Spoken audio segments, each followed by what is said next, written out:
Millions of viewers watched a 15-year-old girl step onto a massive Hollywood stage, clasp her hands nervously around a mic, and pour her soul into a bedroom-written acoustic track. Moments later, gold confetti rained down over her shoulders as millions of people held their breath. The narrative felt completely written. It looked like the classic blueprint for immediate pop stardom, an instant transition into world tour, massive record deals, and non-stop press tour. But when the TV cameras cut to black, the bright network lights went dark, and the season wrapped up, she seemingly vanished from mainstream headlines almost overnight. What the public didn't realize at the time was that leaving the traditional spotlight wasn't a tragic failure. It was a calculated, deliberate move. Behind the scenes of reality TV lies a machine designed to capitalize on quick viral peaks, often leaving young independent talent with very little control over their own future. When someone gets thrown into that level of exposure at 15, the pressure to conform to industry standards is immediate. But instead of letting a television network or corporate executives dictate her identity, she quietly vanished back into her own sanctuary. And what she built behind closed doors over the next few years would shatter every assumption the music industry had about how an independent teenager builds a lasting career. Long before she ever stood in front of celebrity judges, she was just a quiet kid holding an oversized acoustic guitar on the noisy boardwalks of Venice Beach.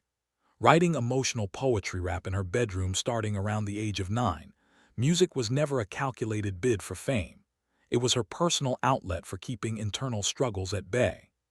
Busking on the street was a self-imposed experiment, forcing her to confront deep introversion and social anxiety, one passing stranger at a time. She was quietly building something authentic from the ground up, completely unaware that network talent scouts were already scouring the internet to pull her directly into a fast-moving media engine. Her YouTube channel was a collection of raw, intimate performances filmed in her room, using simple lighting and direct eye contact with the lens. She turned feelings of isolation, self-doubt, and teenage pressure into rhythmic poetry that connected directly with people who felt invisible. There were no flashy production teams, no polished studio effects, and no public relations managers guiding her words. It was pure, unfiltered self-expression. But when media scouts stumbled across her video clips, they recognized a specific kind of rare, authentic magic that could command millions of eyeballs on primetime television. Without fully realizing how intense the television environment would be, she accepted the invitation to audition. Stepping into that massive arena meant trading her quiet bedroom for strict schedules, heavy production crews, and an audience of millions watching her every move. The transition from private bedroom singer to primetime television asset was immediate, setting up a clash between her organic process and the high-stakes entertainment world. When her performance of an original track went wildly viral on national television, guest judge Brad Paisley hit the golden buzzer, launching her straight into the live shows. Viewers fell in love with her raw honesty, but behind the curtain, the high-pressure environment was relentless. Network vocal coaches pushed intense physical conditioning techniques, literally having young performers run on treadmills while singing to force their voices into absolute stability under extreme stress. Every moment was curated for maximum television drama, pushing contestants toward a specific, polished standard. During the live show phase, artists were subjected to intense rehearsals, outfit consultations, and subtle adjustments to their song arrangements. The goal of reality television isn't necessarily to build a long-term independent artist. It's to deliver high-stakes entertainment to millions of viewers every single week. For a songwriter whose entire craft relied on quiet reflection and total lyric control, the chaotic energy of studio television began to feel like a golden cage. She was performing for millions, but the quiet space that gave her songs their soul was rapidly disappearing. Then came the quarterfinal result night, and in a move that sparked outrage across online fan forums, she was eliminated from the competition. Comment sections blew up with disappointed fans accusing the show of favoring flashier, high-belt theatrical acts over quiet, poetic authenticity. Mainstream media quickly wrote her off as another short-lived viral sensation whose 15 minutes of fame had expired. But while television executives moved on to the next season, the real battle for her identity was only just beginning. In the weeks following her televised exit, rumor mills across Hollywood and Nashville began to spin. Major record label representatives quietly reached out, recognizing that her built-in viral audience was a massive commercial asset. They offered traditional contracts, promising global distribution, high-budget music videos, and massive marketing pushes. But those traditional label deals always come with a hidden cost, a sacrifice of creative control, ownership of master recordings, and strict deadlines that force creators into a fast-paced pop music conveyor belt. Industry insiders expected a young teenager to jump at the first major contract placed on the table. It's the standard dream sold to young musicians. Sign the papers, let the executives handle the strategy, and become a household name. But reading between the lines of those contract offers revealed a different reality. The industry wanted to shape her into a predictable, mainstream pop product, softening her raw poetry rap into something easier to play on commercial radio stations. Accepting those deals meant signing away the rights to her own story. Instead of playing along with the Hollywood machine, she made a choice that left label executives completely baffled. She walked away entirely. She rejected the traditional press tour, turned down restrictive contracts, and packed up her gear to return home to California. Industry critics claimed that walking away from post-TV momentum was career suicide, predicting she would fade into complete obscurity without major label backing. But she had a completely different vision for what true ownership looked like. Back in her home studio, far removed from corporate boardrooms and television producers, she went into overdrive. Locking herself away in her personal workspace, she began pouring every ounce of her frustration, anxiety, and creative drive into writing.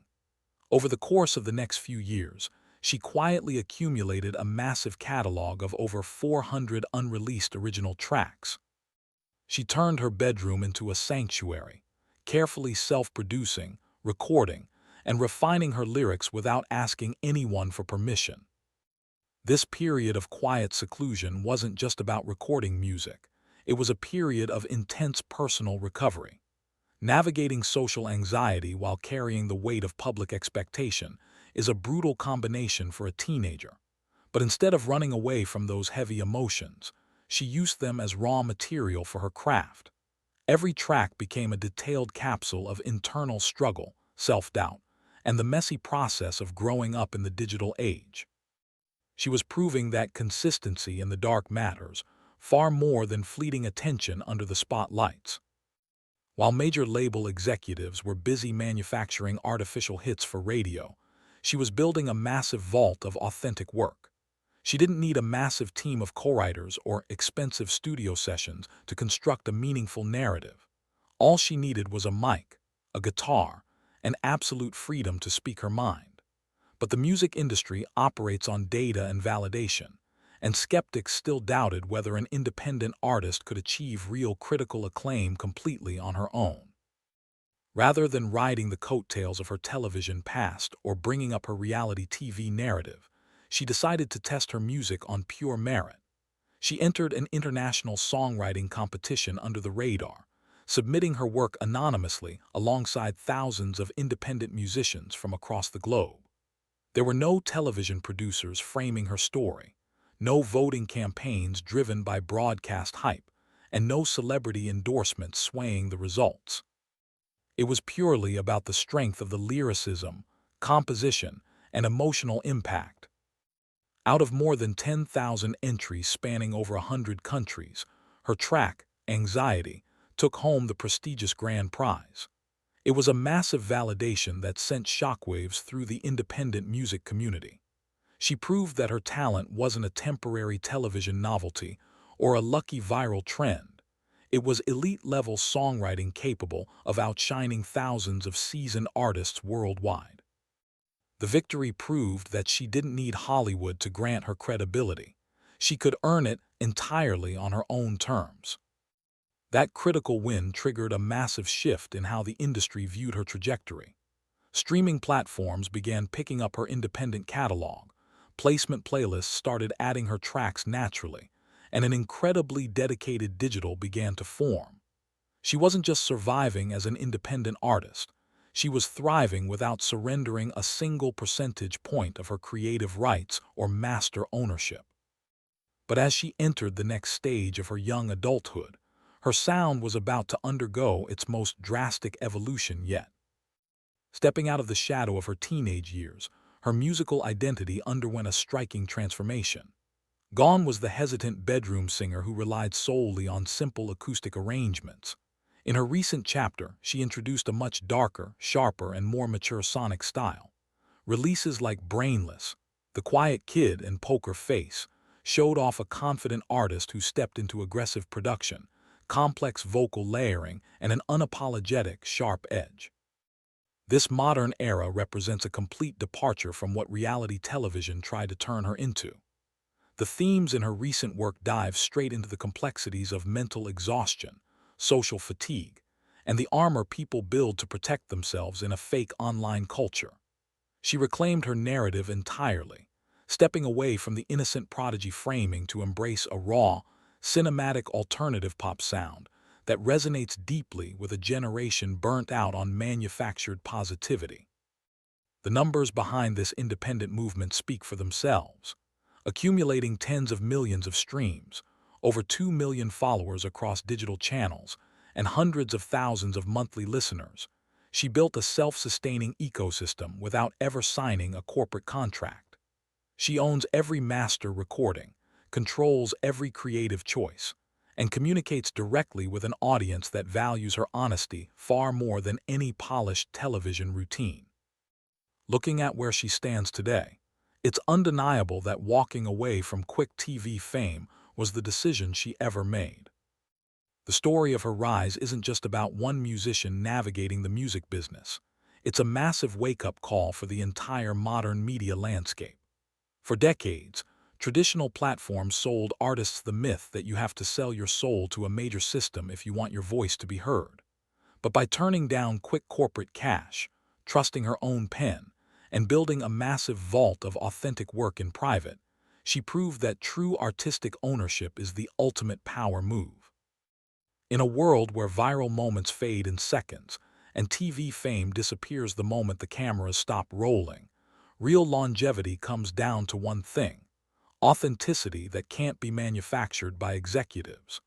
She turned self-doubt into a thriving independent movement, showing an entire generation of young creators that you don't need to change who you are just to fit into someone else's spotlight. It leaves us with a critical question as we watch the next generation of viral internet stars emerge. How many incredible artists lost their way because they were too afraid to turn down the immediate fame of the golden spotlight?